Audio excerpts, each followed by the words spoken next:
Hola chicos, ¿qué tal? ¿Cómo están? Espero que estén muy bien. En esta sesión vamos a tocar un tema muy importante, como va a ser la relación entre la literatura y algunas manifestaciones sociales que en principio no formarían desde cierta posición más conservadora, más esteticista, parte de la literatura misma, como podría ser el caso de las conexiones con el arte y la política, y en este caso, muy específicamente el arte, pues, con el testimonio. Entonces vamos a hablar un poco sobre lo que es la literatura testimonial, cómo ha sido tratada por ciertos sectores de la crítica, específicamente la estadounidense, y cómo esto de alguna u otra manera nos va a permitir estudiar uno de los exponentes que a nuestro juicio es el más relevante, al menos dentro de la historia de la literatura en América Latina y en Venezuela, como es el caso de Se llamaba SN de José Vicente Abreu.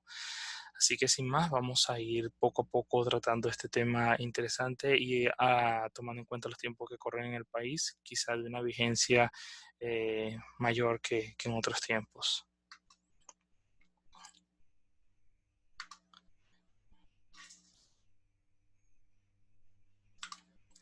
Ok, vamos a hablar un poquito sobre la literatura testimonial como un género literario. Bien, usualmente hablar de testimonio todavía hoy en día es algo que no se asume por un gran sector digamos, de las áreas del saber como un género literario, porque en cierta medida el acto de testimoniar está asociado a más bien a dar fe de algo, y en ese sentido pues estaríamos hablando de un discurso que, basado en la experiencia personal, busca dar fe de algún evento en específico, con lo cual estamos ante un discurso en principio de la verdad, y este tipo de discursos estarían más asociados a áreas donde pues la verdad importa y se juegan cosas importantes, ¿no? Como podría ser el ámbito jurídico, por hablar de uno de los más relevantes.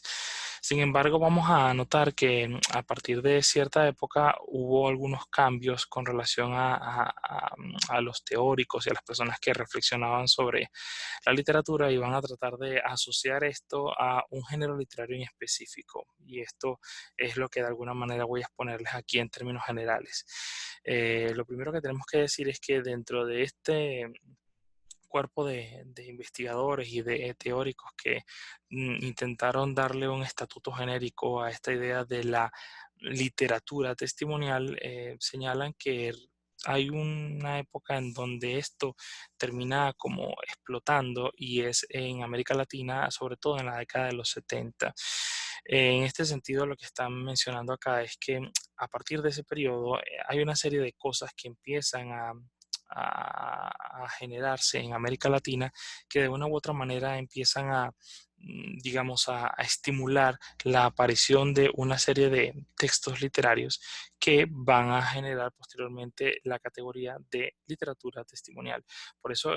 sin embargo, esto hay que tratarlo con mucho detenimiento y señalar que tenemos antecedentes. No se trata que en la época de los 70 realmente no había nada anteriormente y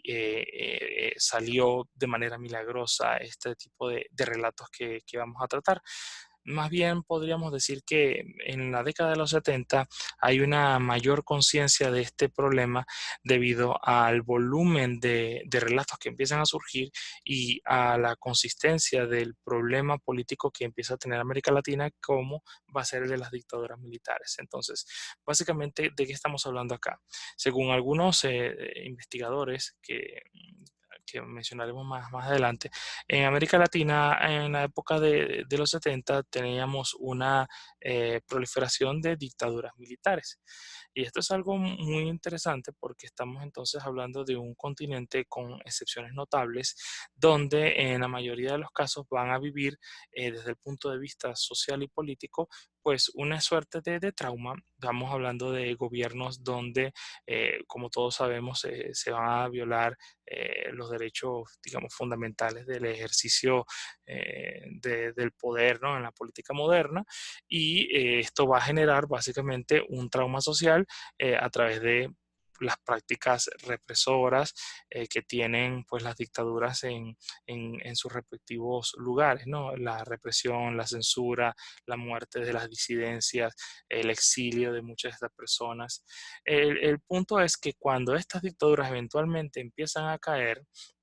empiezan a ser sustituidas por regímenes democráticos, esto va a dar pie a que se restituyan las libertades políticas y con ello muchas personas que durante esos tiempos de dictadura no pudieron hablar, no pudieron denunciar, no pudieron contar lo que había ocurrido, pues van a tener la posibilidad de hacerlo ahora. Entonces es cuando nos vamos a encontrar con una proliferación de relatos que muchas veces provienen más bien de militantes, de personas que sufrieron desde el punto de vista humano en tanto civiles, no eran miembros de partidos, no eran guerrilleros, no eran militares alzados contra las dictaduras que estaban gobernando, eran personas comunes y corrientes que sufrieron y en muchos casos también investigadores quienes a través de sus investigaciones y de sus ideas también fueron perseguidas. Esto generó que muchas de estas personas, insisto, volvieran a tener la voz y la oportunidad de contar lo que pasó. Con lo cual, de alguna manera van a ser relatos que van a denunciar aquello que no se sabía porque se callaba y también a contradecir un poco pues las narrativas que estos gobiernos mantenían por vía de la propaganda y por vía pues de una política internacional que los legitimaba. Entonces este discurso del testimonio va a cuestionar un poco desde una posición periférica, marginal, minoritaria, porque estamos hablando de personas que prácticamente no tienen pruebas más allá de sus heridas, más allá de sus desgracias, más allá de su testimonio, una vez más, pues empiezan poco a poco a luchar desde el punto de vista histórico con relación al sentido de eso que acaba de ocurrir. Es decir, que muchos de estos relatos lo que van a tratar es de desmitificar y de desmentir pues las grandes interpretaciones que las dictaduras hacían de sí mismas frente a sus conciudadanos y frente a la comunidad internacional. Entonces aquí ya vamos a notar que ciertamente estamos ante narrativas que van a tener un toque literario precisamente por el carácter narrativo, aunque muchas de ellas no lo serán en un alto grado estético, pero además estas narraciones van a tener una intencionalidad que va a trascender pues lo estético, sino que va a incursionar en el espacio público de su sociedad. Bueno, el hecho de que estos textos surgieran en una cantidad bastante notable en esa década que estamos hablando de los 70, llamó la atención de muchos críticos, investigadores e incluso de muchos escritores, digamos, de profesión, y de alguna manera trataron de elevar esto, no como algo, digamos, pasajero, o como suele ocurrir a veces en las modas literarias cuando hay, digamos, ciertas convulsiones de orden político, sino que también intentaron de alguna manera canonizarlo, es decir, darle, como he dicho anteriormente, un estatuto jurídico, es decir, no es sencillamente una serie de textos que surgieron porque han buscado denunciar la violencia de estas dictaduras, sino que estamos ante algo nuevo y diferente que sería una literatura propiamente latinoamericana. Esto fue parte del proyecto que intentaron hacer algunos teóricos,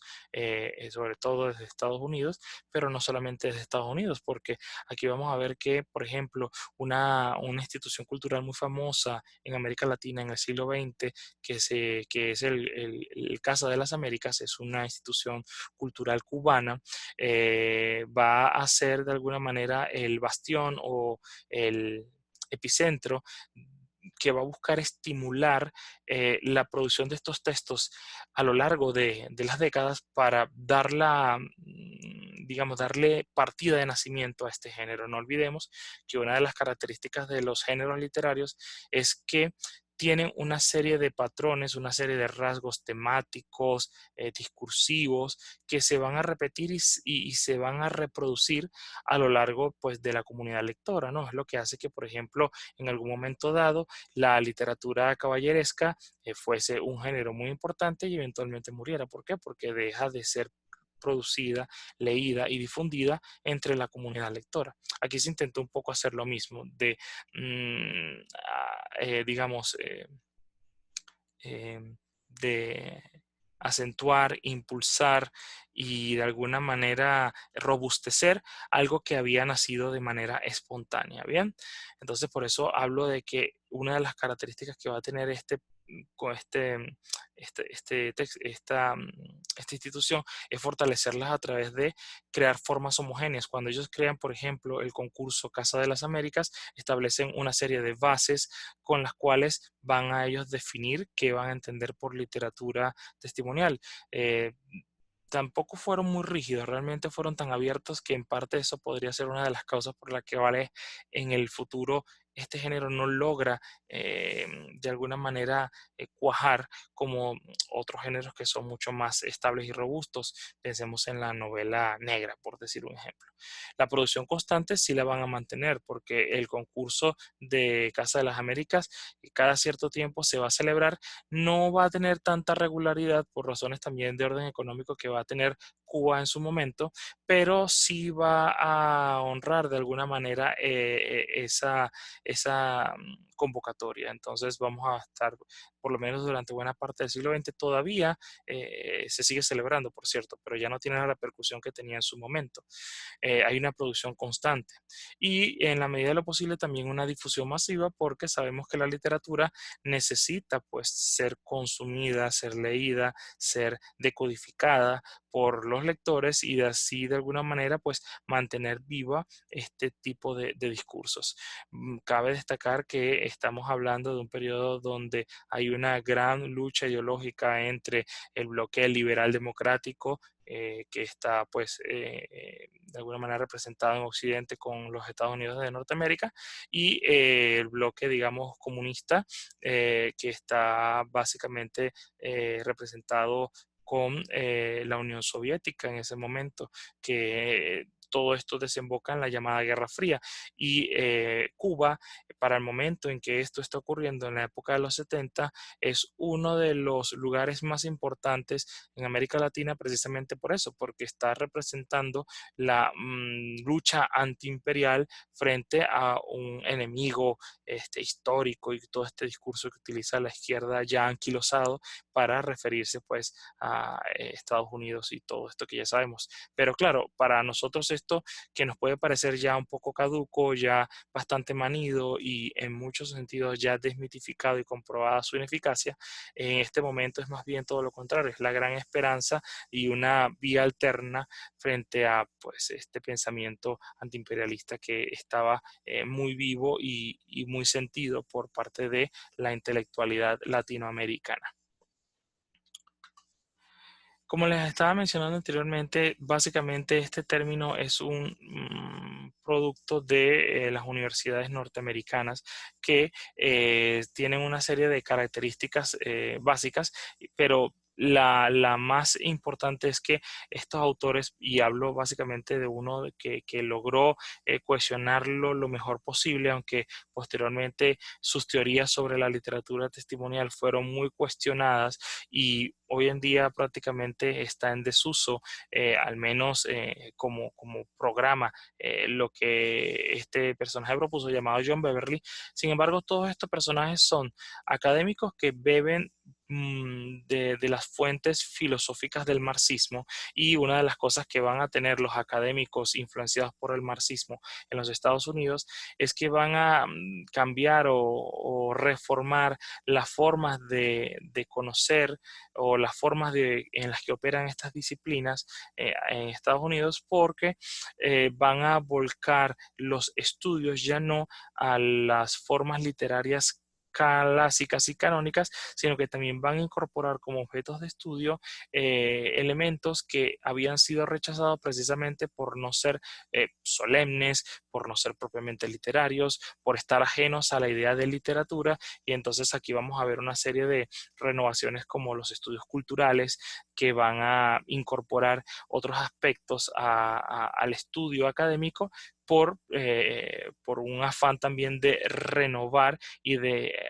traer nuevos elementos de estudio a las academias. Entonces, el marxismo va a ser una fuente muy importante porque les va a permitir a ellos tratar de ver estos textos no solamente como unos textos que pueden tener algunos que otros rasgos literarios o estéticos, sino que además de eso hay en ellos una muestra de, digamos, cierta expresión social que vale la pena estudiarse. Y con esto van a intentar crear el género de la literatura testimonial con la finalidad de transformarlo en lo que ellos quisieron entender como un arte revolucionario. Y en ese sentido, ellos, en especial Beverly, intentó convencer a buena parte de la comunidad académica de que lo que estaba ocurriendo con estos textos testimoniales era realmente una forma genuinamente latinoamericana. Es decir, que mientras los escritores anteriores a la década de los 70 lo que hacían era tomar fórmulas que Europa y supuestamente Estados Unidos habían traído y copiado de manera acrítica,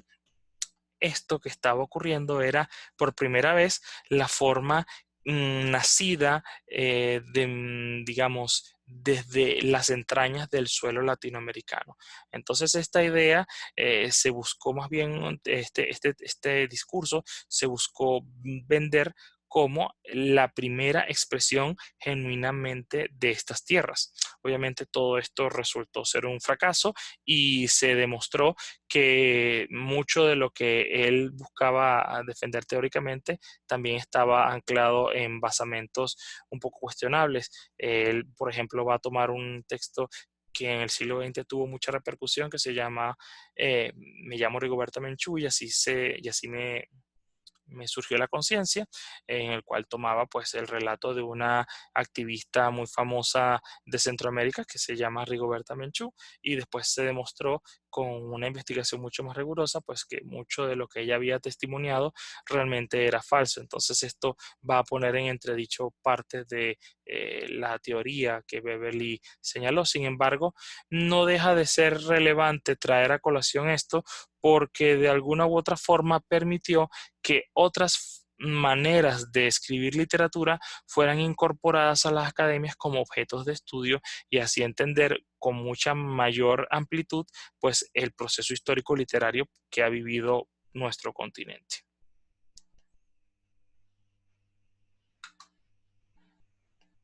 En ese sentido, estamos hablando de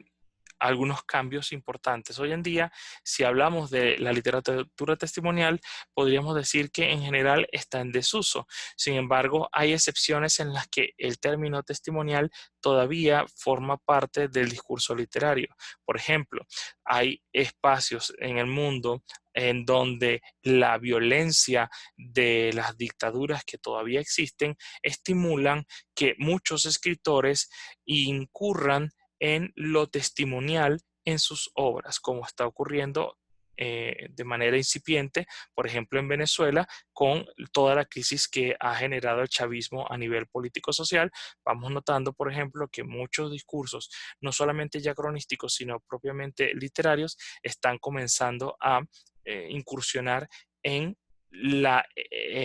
expresión de sus vivencias o de las vivencias de personas cercanas para mostrar lo que ha ocurrido a nivel de represión por los aparatos represivos del Estado. En ese sentido, esto, aunque está en desuso, sigue habiendo excepciones y una de esas excepciones podríamos decir que es Venezuela.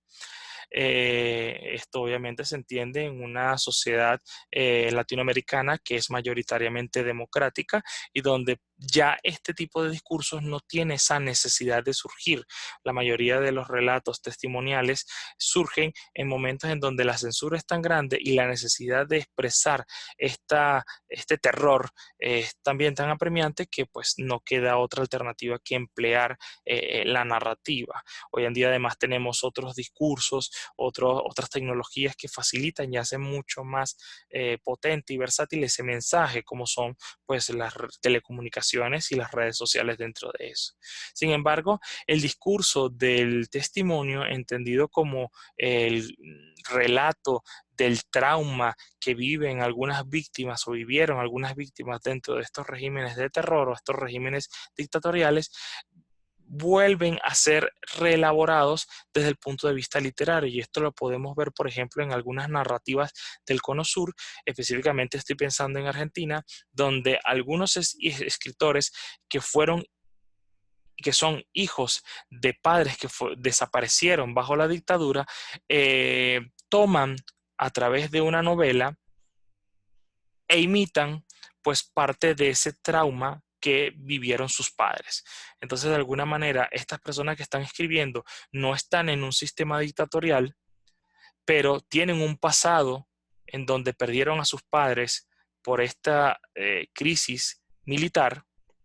que generó las dictaduras militares y la reelaboran. Entonces vamos viendo textos que, aunque no son genuinamente testimoniales, imitan el discurso testimonial y traen temas y personajes que se asociarían a esas crisis dictatoriales. Para ponerlo en contraposición, eso es como cuando una novela imita el discurso de un diario. No es un diario real, pero sin una novela que simula el discurso de un diario. Bueno, algo similar está ocurriendo en muchas de las narrativas, sobre todo del Cono Sur, y probablemente podamos ver algo de eso en Venezuela, de haber un cambio en el sistema político que se está viviendo en este momento, sobre todo con el chavismo. Esto para dejarlo en claro. ¿Qué rasgos vamos a encontrar entonces cuando hablemos de un texto de carácter testimonial, digamos, genuino, en ese en el cual lo que se cuenta se aspira a ser verdad y tener relación con el autor? Bueno, el primer elemento es siempre el carácter de urgencia. Cuando surge la literatura testimonial, existe la necesidad de denunciar y de alertar a la comunidad internacional y a la ciudadanía en general de que está ocurriendo algo terrible y que se debe tomar algún tipo de medida frente a esto. Entonces, este es el primer elemento que va a caracterizar a muchos de estos textos testimoniales. De hecho, siempre el testigo necesita hablar lo más pronto posible para que de alguna manera se reivindique, ponga remedio a algo que está pasando. Eso es uno de los primeros elementos que siempre pasa, es un carácter de urgencia. El segundo es que vamos a tratar narraciones que van a tener como temática eventos que son traumáticos, y esto lo asocia desde un plano mucho más general a una narrativa de la violencia, que obviamente puede ser ficcionalizado o no, pero en todo caso la literatura testimonial se puede entroncar con esta rama mayor que sería la narrativa de la violencia, que tiene pues desde los orígenes de América Latina grandes expresiones, ¿no? Entonces, cuando estamos hablando de hechos traumáticos, pues estamos hablando de lo que cualquier persona que conozca de historias que han pasado por dictaduras sabe que pasan. Estamos hablando de momentos en donde se representan torturas, donde se representa violencia de todo tipo, no solamente desde el orden físico, sino también desde el orden intelectual, desde el orden emocional, psicológico, violencia y obviamente pues la muerte como una de las consecuencias de esos eventos traumáticos, ¿ok? Por lo general estamos hablando de un protagonista que es subalterno. Cuando hablamos de subalternidad estamos hablando básicamente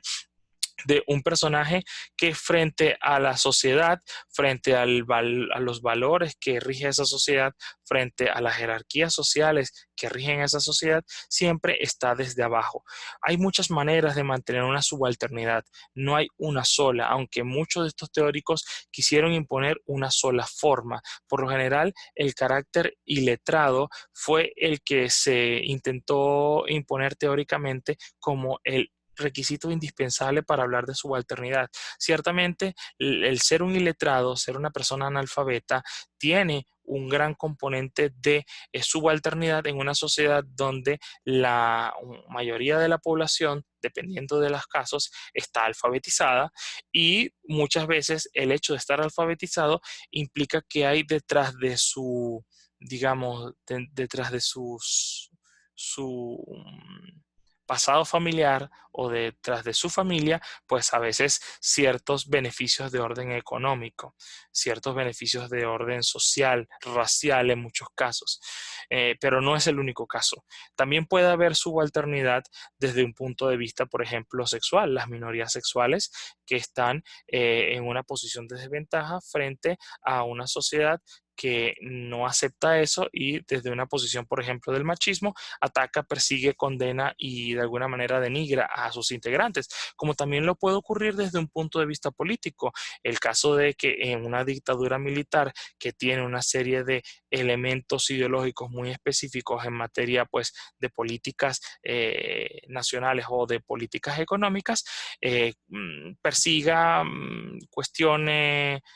asesine a personas que ideológicamente no van a comulgar con esa posición política. Eso también es una forma de subalternidad, aunque desde el punto de vista social podamos encontrar que a veces tengan cierto grado de, digámoslo así, de prestigio, cierto grado de beneficio, de privilegios. De manera que la subalternidad, aunque se ha querido ver como un carácter periférico en el grado de la educación por el analfabetismo, hay muchas formas de ver esa posición de subalternidad y esa posición de subalternidad va a hacer que de alguna u otra manera este sujeto esté en una posición inferior y sufra debido a esto de una violencia que lo va a discriminar, que lo va a disciplinar a través de la fuerza o que sencillamente lo va a anular como sujeto. ¿Okay? Entonces, en este sentido, el punto importante es que no son dominantes. No hay para el sujeto subalterno una posición de dominio, de estar en su centro, por decirlo de alguna manera. Siempre social, política o económicamente están en una gran desventaja y en ese sentido son personas que al momento de hablar, su experiencia, siempre es una experiencia doblemente traumática, porque no es lo mismo hablar de las experiencias traumáticas siendo un privilegiado económico que siendo una persona que además de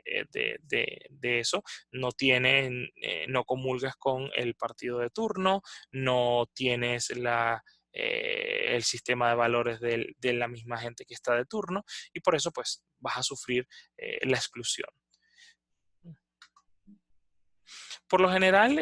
los relatos de carácter testimonial tienen la particularidad de querer hablar de una experiencia colectiva. De manera que muchas veces, aunque se trata de unas personas que escriben o que le cuentan a alguien que va a transcribir su experiencia traumática, siempre dejan en claro que lo que cuentan es de alguna manera el sufrimiento de un colectivo que de alguna manera no pueda hablar o no quiera hablar y él o ella toma digamos, la posición de representarlos de alguna u otra manera. Entonces, esto es uno de los elementos que tiene relevancia a diferencia de una novela, digamos, de orden tradicional, donde la experiencia que se lee en principio no es reflejo de lo que vivió el autor y por otra parte es la experiencia de un personaje solo. No es una experiencia que busque simular al colectivo o hablar en nombre de un colectivo. Esto obviamente tiene mucha importancia cuando el relato es leído por la ciudadanía y sobre esa base de verdad o mentira, pues se busca juzgar o cuestionar a las dictaduras que acababan de dejar el poder. Otro elemento importante es que la literatura testimonio siempre va a tocar hechos del presente. No estamos hablando de una temática que pasó hace 50 años. No estamos hablando de una temática que no tiene relación con el narrador. En este caso, siempre los hechos tienen una conexión entre el narrador que estamos leyendo, el narrador que nos transmite la historia, el autor que aparece en la portada y que de alguna manera nos dice yo soy esto que estoy contando y obviamente los acontecimientos en su tiempo histórico. Hay una relación muy estrecha y vamos a encontrar una serie de estrategias textuales que nos van a querer hacer sentir que esto es así. Obviamente, como son hechos del presente, los objetivos que buscan dentro de ese presente son de orden político. Y ya algunos de ellos los he mencionado y los voy a volver a mencionar aquí. Cuando digo que estamos ante un contradiscurso de la voz oficial, es básicamente que estos relatos van a desmentir por vía de la exposición de su sufrimiento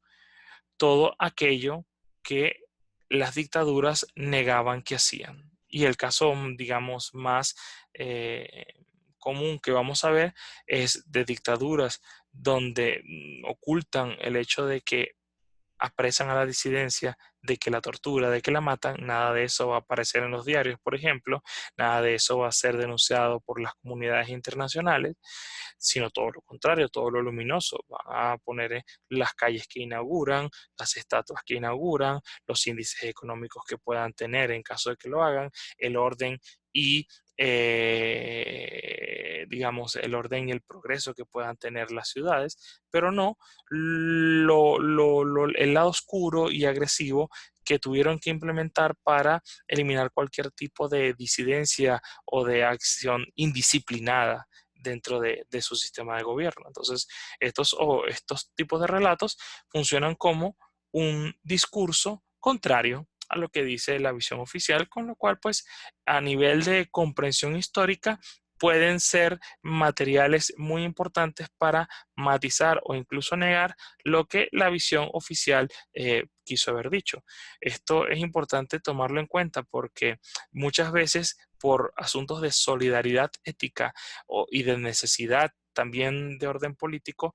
estos relatos fueron a veces asumidos de manera crítica como la verdad absoluta de lo que ocurrió y de lo que eran dichos gobiernos, dichas dictaduras. Y quizá en estos tiempos valga la pena tomar un poco de distancia y entender que si bien los discursos oficiales son interesados y pueden manipular, no muy distinto van a ser los casos de los discursos testimoniales. Y muchas veces la aceptación o no de lo que ellos dicen ahí pasa más bien por intereses de orden político que por, digamos, averiguaciones de corte más científico u objetivo. Siguiendo con esto, entonces, todo contradiscurso va a buscar, en la mayoría de los casos, insisto, una condena al sistema. Vamos a encontrar a veces que esto no es así. En todo caso, cuando el contradiscurso surge, siempre hay algo que va a rechazar del discurso oficial. Siempre. Esto sobre todo es muy común verlo en algunas producciones testimoniales en Venezuela de la guerrilla. Cuando surge el periodo de la guerrilla, vamos a encontrar que este discurso no necesariamente va a tratar de condenar el sistema, pero sí de alguna manera contrarrestar la visión oficial que se tenía sobre el sujeto guerrillero que participó en dicha guerra. Y también de alguna manera siempre el discurso testimonial en la narrativa, no va a ser una excepción, va a buscar imponer sus hechos, es decir, va a aspirar a que la gente crea fielmente, sin restricciones ni cuestionamientos, lo que esa persona pues quiere contar sobre su sufrimiento. Entonces, de alguna manera, no es un discurso que busca convencernos a la manera de los textos argumentativos o los que utilizan una prosa conceptual, sino que más bien van a buscar pedir solidaridad al lector y digamos, poniendo en entredicho su ética en caso de que no ocurra. El típico caso de si tú cuestionas el testimonio de Ana Frank, es porque tú eres un nazi. Si tú cuestionas el testimonio de los mártires que sufrieron a favor de la democracia en la lucha con la dictadura, es porque eres un prodictatorial. Este tipo de dilemas éticos, sobre todo en la base de la solidaridad con la víctima, es algo que va a poner en juego este tipo de discursos, por lo que suelen ser a veces muy problemáticos a la hora de asumirlos como documentos fiables a nivel histórico. Otro de los elementos que vamos a tocar o vamos a notar cuando una novela, una narrativa testimonial surge, es que hay una ausencia de evidencia probatoria. Y esto es algo inevitable porque cuando alguien va a testificar, sencillamente lo hace porque no tiene más nada que ofrecer como prueba más allá de su experiencia. El testigo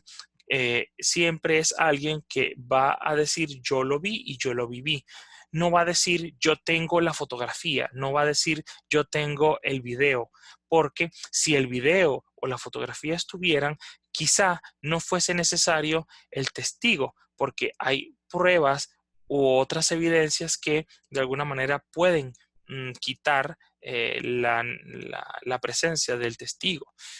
Pero ¿por qué necesitamos el testigo? Porque el testigo es la única evidencia de que eso verdaderamente ocurrió. ¿Por qué? Porque es la persona que sufrió y tiene en su memoria y muchas veces en su cuerpo el registro de eso que las dictaduras se encargaron minuciosamente de borrar. Esto es una de las cosas por las que muchas veces el testimonio es tan importante o más importante que cualquier otro tipo de evidencia. Y bueno, de alguna manera ya lo dice el dicho, ¿no? Que a confesión de partes, relevo de pruebas, precisamente porque el testimonio dentro de los múltiples recursos probatorios que puede haber en un juicio es el más apreciado de todos. Entonces, claro, el discurso del testimonio va a estar ausente de evidencia más allá de la experiencia que la persona vaya a contar. Sin embargo, hay dos aspectos que el texto testimonial va a desarrollar para tratar de convencer a la gente y hacerlo sentir que es cierto eso que está presenciando o eso que está leyendo. El primer elemento podríamos llamarlo una retórica testimonial. Esto es algo que han desarrollado algunos pensadores argentinos de la talla de Beatriz Sarlo, por ejemplo, que en palabras más, palabras menos señala que cuando un texto testimonial sale a la luz, tiene dentro de sí una retórica, es decir, una serie de reglas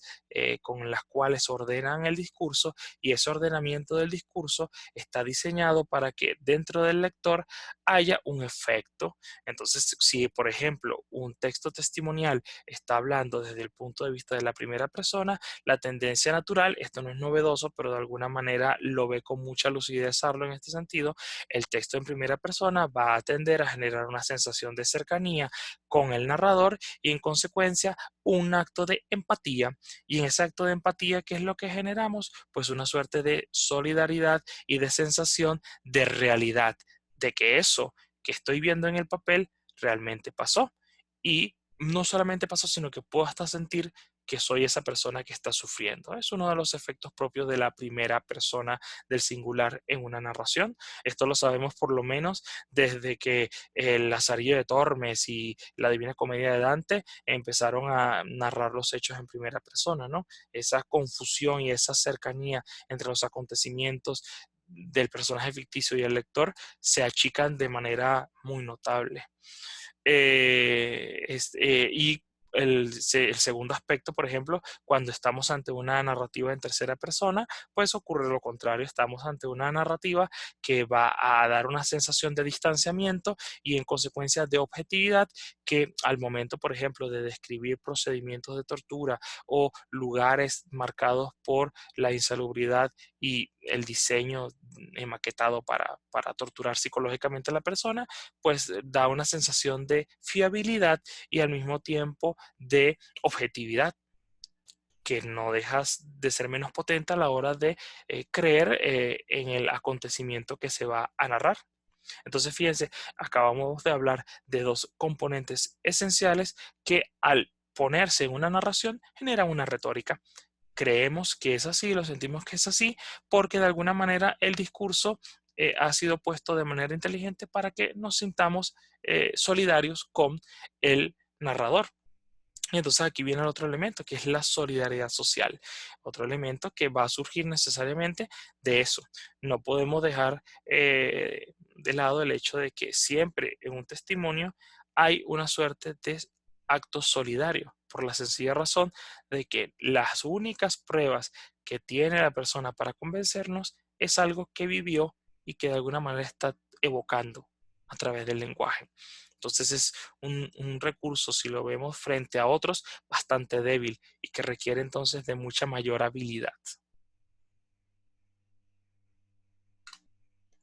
Vamos a hablar un poquito sobre cómo este género podría haberse desarrollado en Venezuela. En este sentido, podríamos decir que hay tres grandes bloques y que muchos de estos bloques realmente anteceden por muchísimas décadas el nacimiento oficial, para ponerlo entre comillas, del género testimonial en América Latina. Esto tiene una serie de razones. Una de las razones por las que podríamos decir que Venezuela es una excepción en este tipo de géneros es que mientras a principios del siglo XX muchos de los países de América Latina tienen unas democracias relativamente estables por partidos conservadores y liberales, Venezuela va a tener prácticamente durante todo el siglo XX por lo menos unas más de 50 años de dictadura. ¿Ok? Estamos hablando entonces de que el siglo XX venezolano, si bien es un siglo muy importante porque se instaura la democracia y se instaura pues también de alguna manera la política moderna, lo cierto es que esa política moderna apenas tuvo unos 43 años de vigencia. Entre 100, restado con 100 es muy poco, más bien el balance es negativo. Y eso es lo que va a hacer que desde muy temprano, pues la literatura testimonial haya tenido manifestaciones importantes a lo largo de este siglo. Entonces, básicamente podemos decir que en Venezuela ha habido tres grandes bloques. El primer bloque, que podríamos llamar la dictadura liberal regionalista, que comenzaría con la llegada del general Cipriano Castro y terminaría de alguna u otra manera, esto es algo que podría generar debate, pero igual vale la pena decirlo, con el gobierno del general Isaías Medina Angarita en el año 1945. Si tuviésemos que seguir la tradición historiográfica, deberíamos decir que es hasta el año 1935 cuando muere el general Juan Vicente Gómez, pero realmente yo trato de extenderlo un poco más, básicamente porque el carácter dictatorial del gobierno no radica solamente en el hecho de que maten o no, de que metan preso o no, de que permitan que un periódico publique lo que quiera o no, sino también del hecho de que la, el poder es algo que se ejerce respetando la soberanía popular, y la soberanía popular solamente regresa al pueblo en el año 1945, cuando a través de un movimiento muy importante llamado la Revolución de Octubre se derroca el gobierno de Isaías Medina Angarita y se celebran elecciones hechas por el pueblo, con lo cual pues ya el poder político, el Estado venezolano, ese poder que se crea allí a través de las elecciones, esos gobernantes ya no son puestos por una élite que escogía según pues la dinámica de la gente que estaba arriba, sino que sencillamente es la gente la que legitima a esos gobernantes que están allá. Las dictaduras no solamente son entonces regímenes que tienen la potestad, vamos a decirlo así, o creen que tienen la potestad de dar y quitar la vida, sino que son también sistemas que le roban la soberanía popular a los ciudadanos. Y eso es algo que se mantuvo hasta el año 1945. Por eso hablo de una dictadura liberal regionalista que comienza en 1899 y se mantiene hasta 1945, aunque en los gobiernos de Lázaro López Contreras e Isaías Medina Angarita el aparato represivo haya bajado su fiereza de manera muy notable. Entonces, dejando esto claro y obviamente dejando también la afirmación para un eventual debate, vamos a hablar de qué va a pasar entonces en este periodo de la dictadura liberal regionalista. Vamos a encontrar como mínimo, a tres grandes textos que van a exponer mucho de lo que va a exponerse después en la década de los 70. El primer texto va a ser La Vergüenza de América de José Rafael Pocaterra, que lo publica en el año 1921. Se trata de un texto que escribe él estando preso en la Rotunda durante pues la tiranía de Juan Vicente Gómez, y básicamente se trata de un relato en forma de diario en donde él cuenta con minuciosidad lo que está viviendo dentro de esa rotunda. Entonces obviamente vamos a ver todo el mundo sórdido y grotesco, y todas las injusticias y toda la violencia que se ejerce contra los presos que están allí, que en su inmensa mayoría pues son de orden político, siendo él uno de ellos también. Entonces este tipo de texto después posteriormente lo va a reelaborar hasta convertirlo en lo que a mi juicio es una obra historiográfica, y es uno de los textos más importantes no solamente para interpretar la dictadura andina, uno de los primeros textos historiográficos que interpreta la dictadura de Juan Vicente Gómez y Cipriano Castro básicamente, sino que también es una de las primeras historiografías que además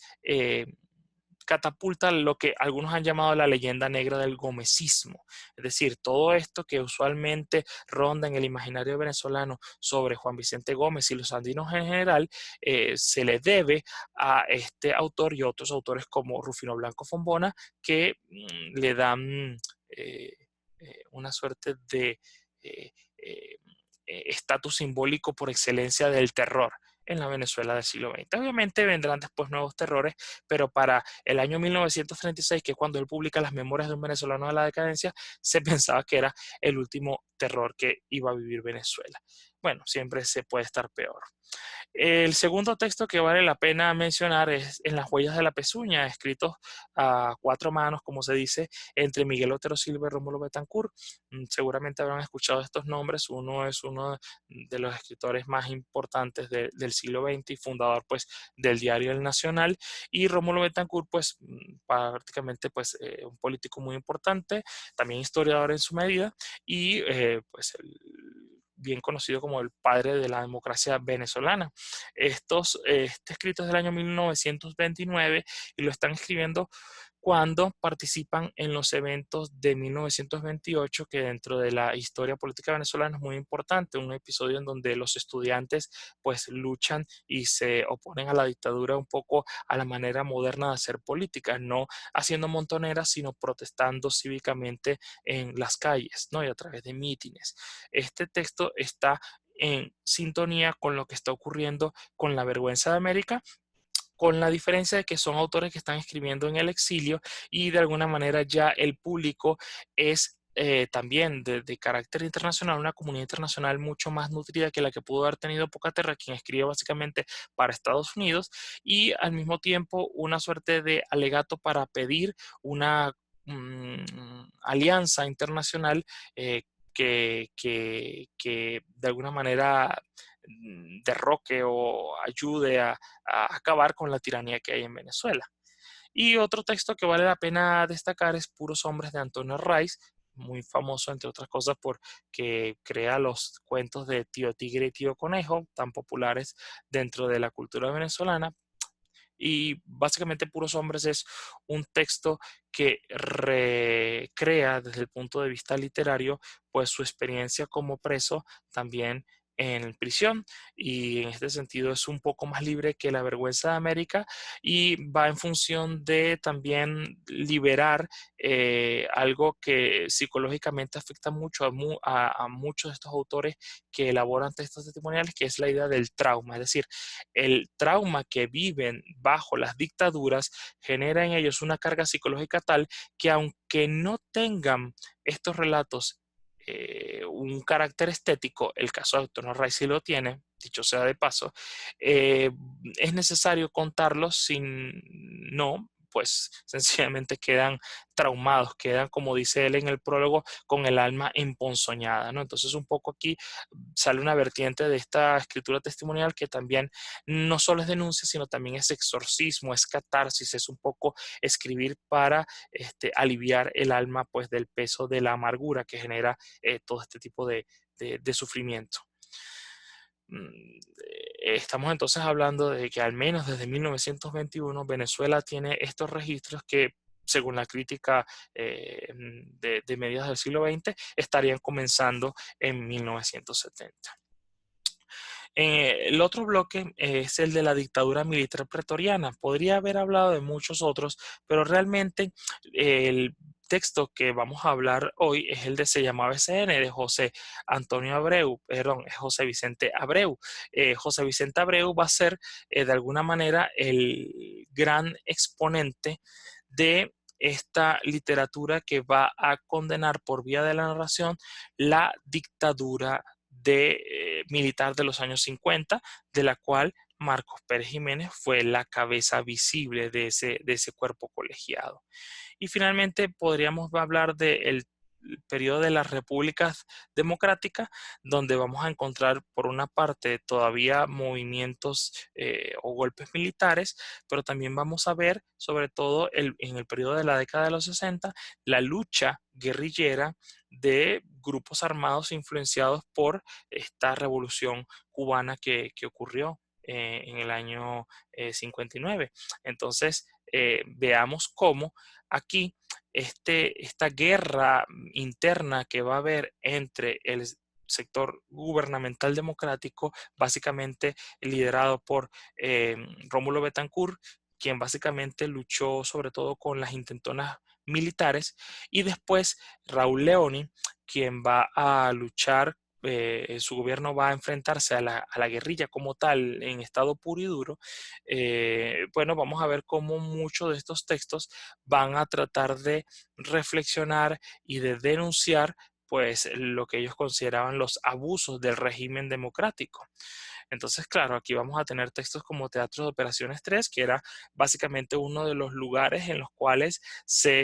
de alguna manera se interrogaban y se llevaban a los prisioneros para obtener información. Y en este caso, Efraín Lavana Cordero era un personaje que al parecer agarran por error y le hacen una serie de torturas, y él cuenta eso después a un periodista que lo transcribe. Tenemos otras obras ya de un marcado carácter literario, como podrían ser Los Topos de Eduardo Liendo del año 1975, en el cual pues obviamente cuenta y reelabora artísticamente su experiencia como guerrillero, sobre todo estando preso en la Isla del Burro, en la prisión de la Isla del Burro. Y Aquí no ha pasado nada, de Ángela Sago, que va de alguna manera a tocar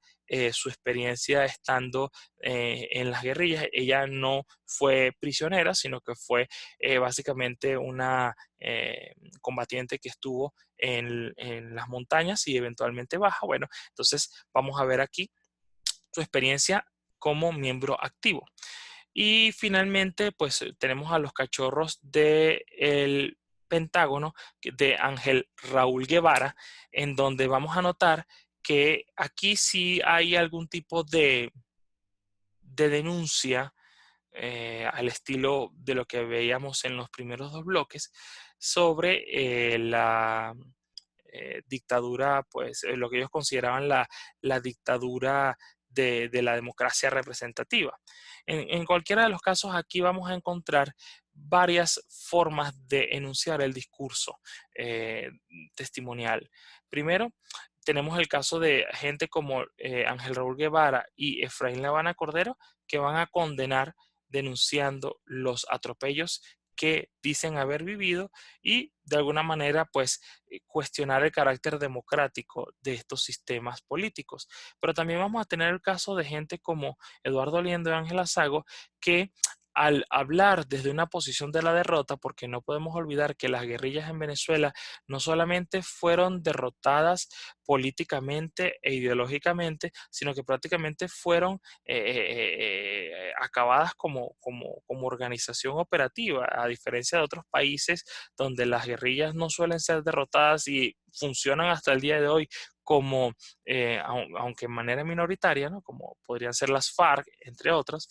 Aquí la guerrilla se acabó de raíz. Entonces son autores que están hablando desde una posición de derrota, a diferencia de José Vicente Abreu o José Rafael Pocaterra, que están hablando desde una posición de victoria, porque ya los regímenes pasaron, ya los dictadores murieron, ya los sistemas cambiaron y tuvieron posibilidad de hablar ya desde la victoria que les da pues estar en una sociedad democrática. Estos no, estos al estar en contra de la sociedad democrática y mantenerse en la sociedad democrática, hablan desde la derrota. Y obviamente hablar desde la derrota implica hablar desde una posición donde no tienes tanta posibilidades de convencer del carácter agresivo, criminal, porque básicamente quienes se mantienen en el poder son los demócratas. Entonces, los demócratas tienen,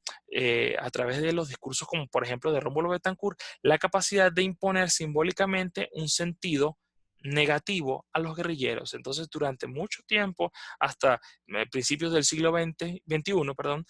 vamos a notar que la imagen del guerrillero va a estar asociado a un delincuente peligroso, a una persona de temer, a grupos extremistas y terroristas. Y lo que hacen estos autores al exponer sus testimonios es mostrar la realidad humana que los embargaba, con lo cual están de alguna manera luchando contra la mirada que se impuso desde el punto de vista oficial sobre estos personajes. Así pues, aunque no son tan combativos en el sentido en que lo podríamos ver en un La Habana Cordero o un Ángel Raúl Guevara, realmente sí llegan a ser tan combativos, y yo me atrevería a decir que incluso más que estos, porque están actuando contra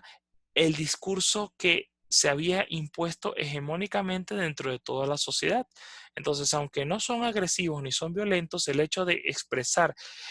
su lado personal, el lado que nadie quería contar porque era la imposición que les daba los liberales y los demócratas y los comunistas que los idealizaban, ellos están buscando exponer el lado humano. Y eso, al exponerlo ahí, están mostrando una posición bastante, vamos a decir, combativa, revolucionaria y de alguna manera, este, vamos a decirlo así, eh,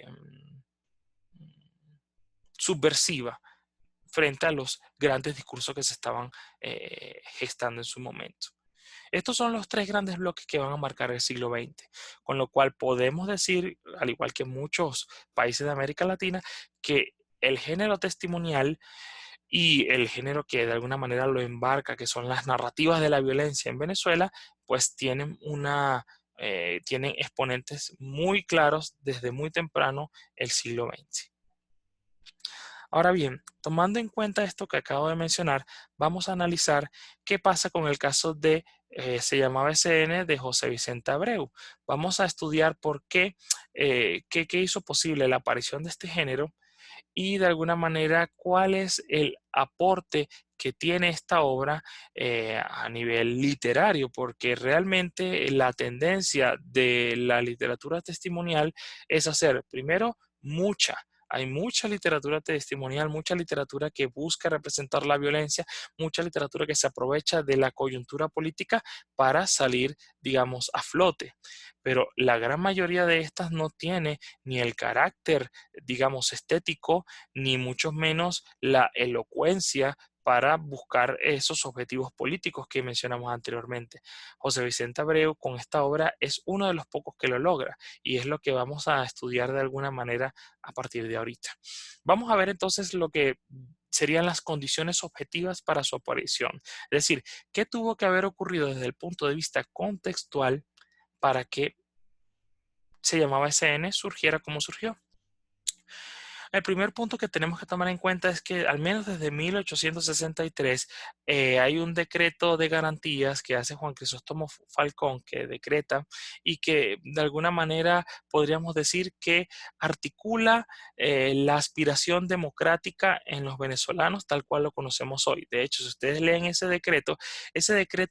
en sus valores, en lo que aspira a conseguir, no se diferencia mucho de lo que las sociedades modernas del siglo XX quisieron hacer. Entonces, en ese sentido, podemos decir que en la sociedad venezolana hay desde muchísimo tiempo, pero sobre todo desde 1863, una aspiración bien definida de qué queremos como sociedad, una sociedad democrática donde se respete la vida, donde se respete la inviolabilidad del hogar, donde se respete la propiedad, etcétera, etcétera. Esto de alguna manera ya se articula aquí y podemos ver que la materialización de dicho proyecto y de dicha aspiración se logra con la Revolución de Octubre, que rompe la serie de gobiernos autocráticos que no respetaban la soberanía popular y que de alguna manera estaban gobernando sencillamente porque habían tenido la suerte y el poder de fuego para destronar, para decirlo de alguna manera, al régimen de turno. Bueno, con la Revolución de Octubre eso cambia y logra materializarse con elecciones universales, directas y secretas, tanto para personas que saben leer y escribir como no. Es un avance muy importante que ocurre en el siglo XX. Pero ¿qué ocurre después a los 3 años? Que en 1948 vamos a encontrar nuevamente que las Fuerzas Armadas van a incurrir en política, lo que se conoce en términos un poco más académicos como el pretorianismo, es decir, la inclusión o la incursión de los militares en política y por ende en actividades que no son propias de su profesión, porque de alguna manera el oficio del militar tiene que ver pues con la violencia, con la guerra, con la muerte y no con dirimir conflictos dentro de la sociedad. Esto de alguna manera es un elemento muy importante porque al mismo tiempo en que irrumpen en política, pues como no son demócratas, como su forma de entender las cosas va por una mentalidad mucho más agresiva, mucho más de la disciplina y del orden social, pues van a necesitar de un aparato represivo que les ayude a conseguir esos objetivos. Entonces, como es un sistema que básicamente se impone por la fuerza, vamos a encontrar que el aparato represivo básico que van a refinar es la seguridad nacional. De ahí viene el nombre de SN. La seguridad nacional, en ese sentido, ya existía desde antes. Era una institución que tenía básicamente objetivos de carácter de defensa nacional, como podría ser, por ejemplo, en Estados Unidos, la defensa nacional, pero en este caso se politiza y entonces deja de ser algo que buscaba, por ejemplo, defender al país de cuestiones extranjeras, que cuidaba, por ejemplo, aspectos relacionados con la inmigración, para entonces definitivamente buscar a la disidencia política que estuviera en contra de lo que el sistema estaba imponiendo. Y una de las figuras importantes que va a ser como el artífice de todo de esta nueva SN, va a ser Pedro Estrada, de hecho muy famoso dentro del imaginario político venezolano, hasta el punto de que, bueno, en las telenovelas llegó a ser representado este personaje. Entonces, el hecho de que haya aparecido una dictadura va a ser una de las condiciones objetivas que va a estimular con otros elementos que vamos a estudiar ahorita la aparición de ese llamado SN. ¿Por qué? Porque va a tratar el periodo dictatorial. Ahora bien, esta dictadura va a tener 3 fases. Es algo que no se ha estudiado con frecuencia, pero que visto de manera cronológica se podría establecer. La primera fase es la fase del terror y comprende el periodo que va desde 1948 hasta el año 1952. ¿Qué ocurre en esa fase? Estamos hablando del periodo en el cual los militares derrocan al gobierno de Rómulo Gallegos y de alguna manera buscan legitimarse con las elecciones de 1952. Ahora bien, mientras ellos están en el poder de manera, digamos, ilegítima a través del golpe frío, porque es un golpe donde realmente no matan a nadie, no necesitan mover ejércitos para destruir sitios o otra cosa, realmente entre 1948 y el momento de las elecciones sí necesitan afinar y actuar de manera contundente con todas las personas que se oponen a este acto ilegítimo que ellos acaban de hacer, y específicamente con dos sectores que van a ser muy movidos en ese periodo, que van a ser los sindicatos, los cuales van a ser ilegalizados, y también los partidos políticos, específicamente Acción Democrática, como parte del partido afectado por este abuso de los militares, ¿no? Y es cuando pasan a la fase clandestina y empiezan a hacer acciones de terrorismo conjuntamente, terrorismo obviamente dentro de la terminología oficial, y a unirse pues mucho más con los cuadros del Partido Comunista de Venezuela. Básicamente, los grandes enemigos que va a tener durante buena parte de su gobierno la dictadura militar va a ser los miembros de Acción Democrática y los miembros del Partido Comunista de Venezuela. Esto es el periodo que se conoce como el terror porque es la fase en donde vamos a ver mayores casos de asesinatos de líderes políticos. De hecho, en este periodo muere uno de los grandes líderes de Acción Democrática, que fue Leonardo Ruiz Pineda, pero también mueren, digamos, otras personas que se oponen al sistema. Y una vez que pasa este periodo muy intenso, aunque breve, de terror, viene una segunda fase que se podría llamar de miedo. Esa fase de miedo es mucho más económica para la dictadura y de alguna manera es mucho más psicológica, es mucho más mental. La seguridad nacional se construyó en el periodo del terror como el gran movimiento que disuadía, o la gran institución que disuadía a la población de oponerse al régimen. Ante un periodo muy breve donde hay una agresividad bastante latente y bastante notoria, que incluso en la prensa se muestra sin ningún tipo de empacho, hay un momento en el cual la gente deja de actuar y empieza a acomodarse al sistema y a tener temor de que el sistema haga lo mismo que con ellos lo que ocurrió en la fase del terror, en la fase del miedo. Es un poco lo que en su momento Pedro Estrada le llegó a decir a Marcos Pérez Jiménez, cuando un poco metafóricamente le decía: general, ya el Frankenstein está montado, podemos aflojarle los tornillos, con lo cual quería decir básicamente que la sociedad había estado ya inoculada del miedo que implicaba pues meterse con ella, porque tenía a una institución, la Seguridad Nacional, que se iba a encargar de alguna manera, de imponer el orden que ellos querían. Y esto es algo que las personas que han vivido el periodo de la dictadura lo pueden decir. Aunque no se metieran en política, el hecho de escuchar a la Seguridad Nacional era algo que generaba ya cierto miedo y cierto temor en la ciudadanía, precisamente por esto que estoy hablando del miedo. Entonces es un periodo donde hay mucha estabilidad, precisamente porque la gente ya se ha inhibido de tomar acciones en contra del sistema.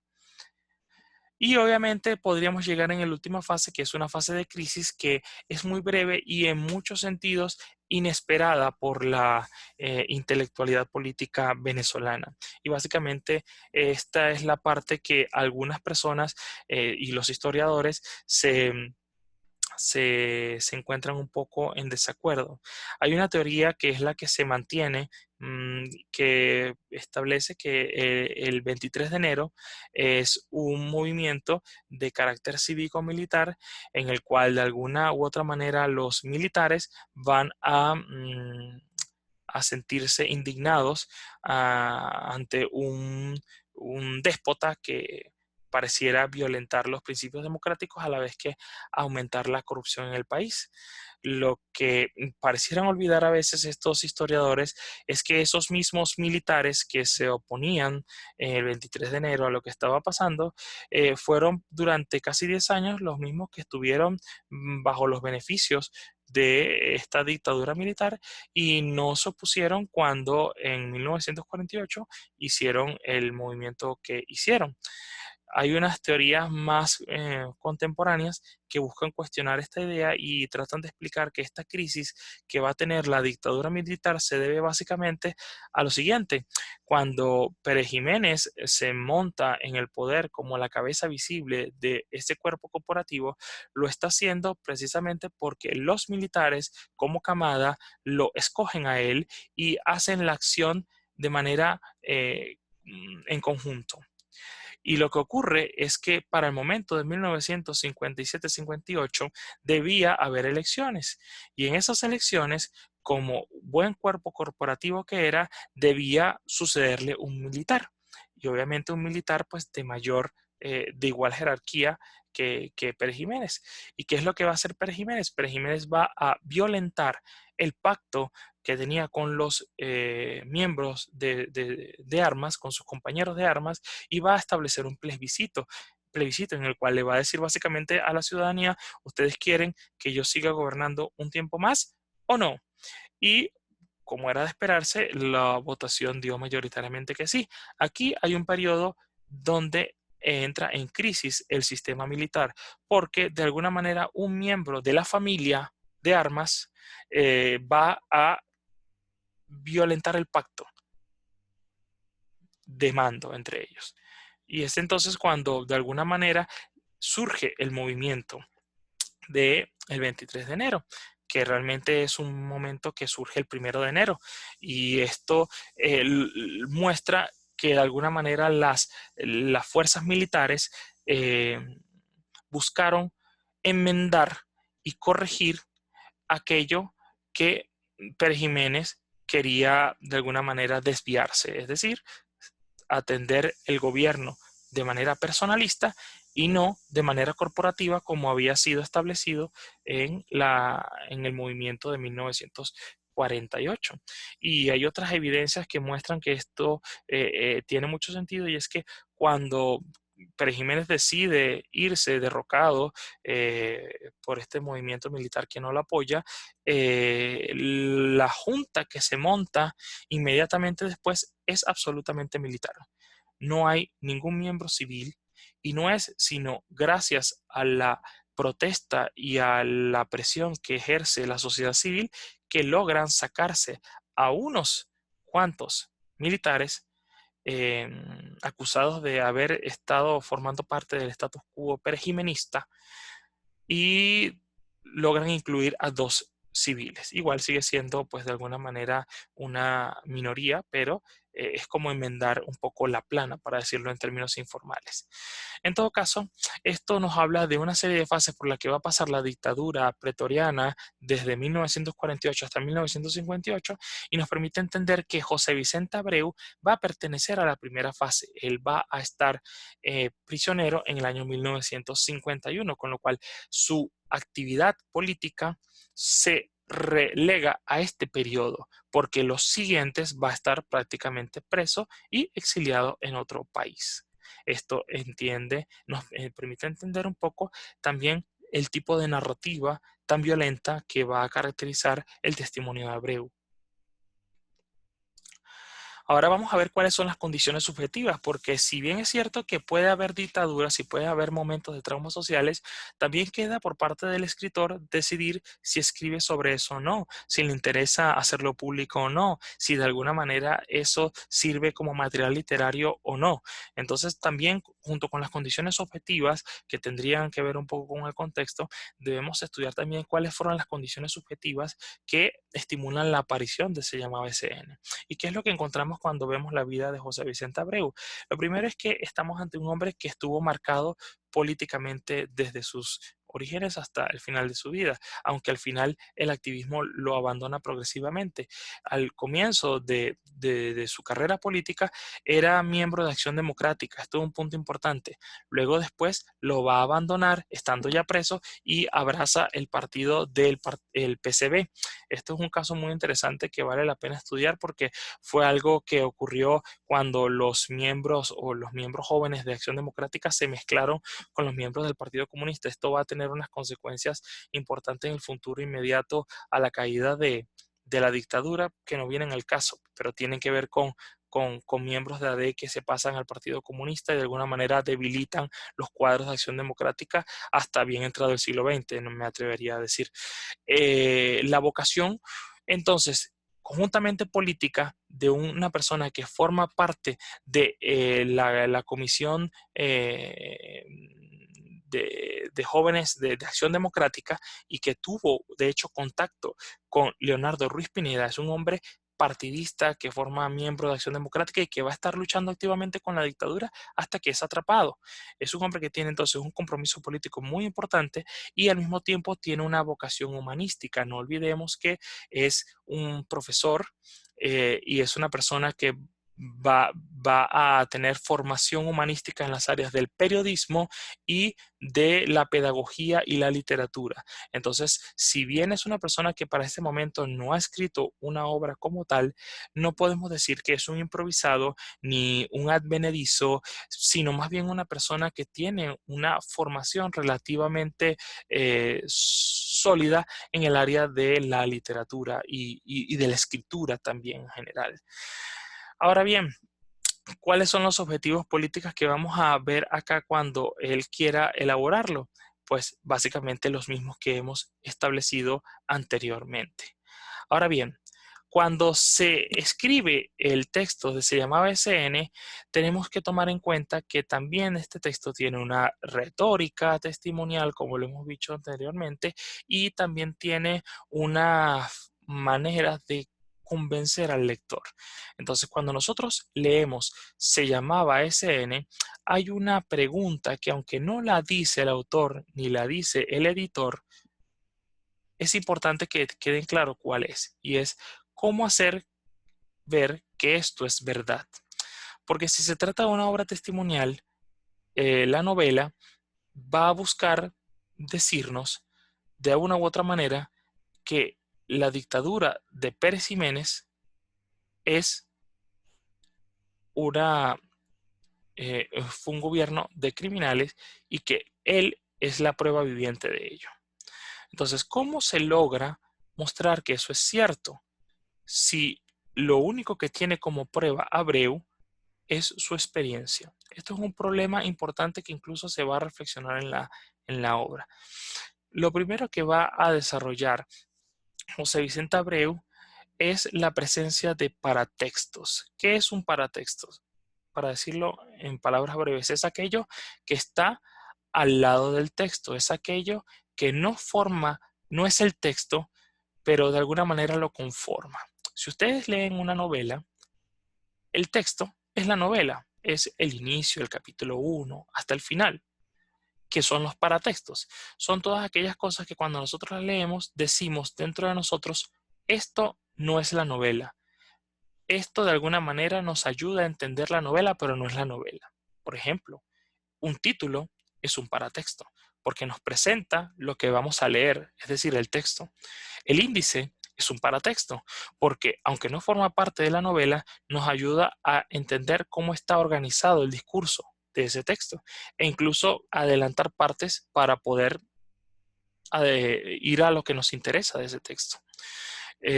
Los prólogos son paratextos,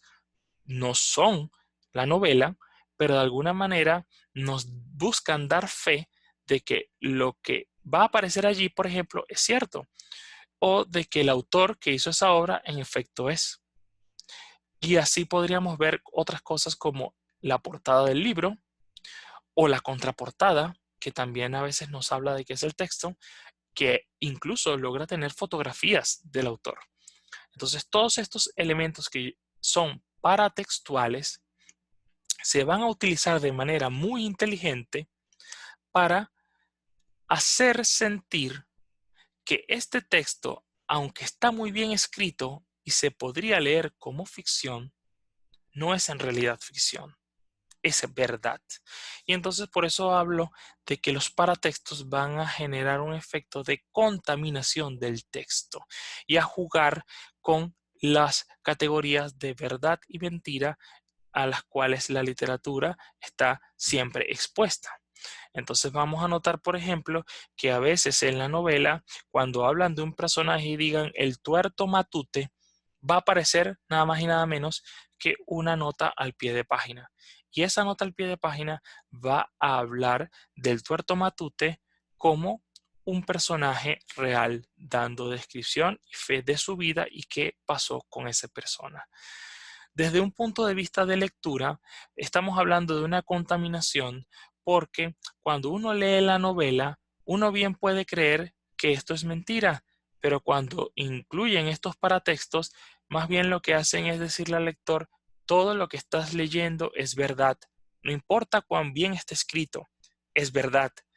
Y eso pues nos condiciona la manera en que vamos a leer e interpretar ese texto, ya no anclado en el ámbito de la ficción, sino en el plano de la verdad histórica, por decirlo de alguna manera.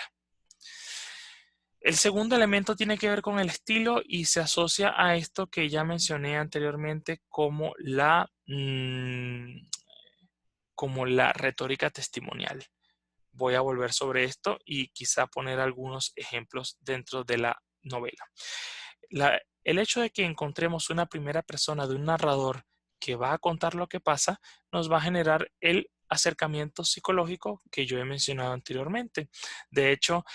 no es el único elemento de estilo que va a estar conjugado para dar esta sensación de acercamiento psicológico. También podemos tomar como consideración el hecho de que la narrativa es prácticamente breve y corta, de manera que cuando leemos el texto tenemos la sensación de estar ante unos acontecimientos ágiles, precisos y rotundos, que aunados a una primera persona, pues nos dan la sensación de estar viviendo prácticamente que en vivo y directo ahí mismo toda la desgracia que va a padecer el protagonista. Entonces, ese acercamiento psicológico va a hacernos sentir como en carne propia todo el trauma y con eso aumentar pues la empatía y la sensación de veracidad que ya nos estaban dando los paratextos. El segundo elemento que vale la pena mencionar es la idea de personajes complejos. Y cuando me refiero a complejos, no quiero decir que se escriba mucho sobre ellos, no quiero decir que haya una descripción detallada de ellos, sino lo que quiero decir es que son personajes que no son maniqueos, es decir, no son esquemáticos, es decir, que cuando uno los lee no siente que está ante seres de cartón, que de alguna manera no tienen atributos que nos hagan pensar en personas. Entonces, por ejemplo, en un momento tan conflictivo y tan traumático como puede ser un proceso de dictaduras, lo normal es que estos personajes sean esquemáticos en el sentido de que el guardia que cuida al prisionero es totalmente malo, es totalmente desalmado, probablemente incluso no tenga ningún tipo de debilidad. En este caso, vamos a notar que estos personajes son profundamente complejos porque aunque podemos decir que en algunos casos unos son malos y otros son buenos, no son los buenos totalmente buenos y no son los malos totalmente malos. Esto se puede ver, por ejemplo, en dos casos emblemáticos dentro de la novela, como puede ser el caso de el, el, el carcelero que en Guasina está dándole planazos a los prisioneros y en algún momento dado cuando el superior no lo está viendo, le dice a los prisioneros prácticamente que lo disculpen y que lo que está haciendo lo está haciendo por aguaje, porque si no hace lo que tiene que hacer, que es golpearlos a ellos y maltratarlos, a él le coge el calabozo. Ahí vemos un elemento de la complejidad humana y de cómo hay un entramado social que es mucho más complejo de lo que podríamos imaginar. El segundo elemento lo podemos tomar cuando el protagonista es descubierto y le ponen frente a él un compañero que lo delata. Y cuando ve el compañero que lo delata, él se asombra de alguna manera porque recuerda que en las reuniones era uno de los primeros que no solamente tenía un porte de ser muy valiente y de resistir hasta el final, sino que siempre les decía a ellos en los momentos de mítines clandestinos que primero la muerte antes que delatarlos. Y resulta que ocurre todo lo contrario, los delata. Este elemento también hace pues del personaje algo mucho más complejo de lo que podríamos decir. Es un personaje que tiene flaquezas y que de alguna manera esas flaquezas lo hacen mucho más humano en un contexto donde no pareciera ser la lógica narrativa que manejarían estos autores. Y bueno, obviamente lo que acabo de decir, la concisión narrativa no solamente genera agilidad, sino que genera una sensación de intensidad. Y entonces esta sensación de intensidad asociada a un acercamiento psicológico y a una personajes que no son maniqueos, nos dan una sensación de estar leyendo un texto que por una parte no va a perder el carácter estético, pero por la otra no quiere tampoco perder la rigurosidad del acontecimiento histórico que quiere testimoniar José Vicente Abreu, lo que le da en cierta medida un carácter mucho más realista que lo que podría esperarse de un texto que busca en principio condenar las dictaduras militares.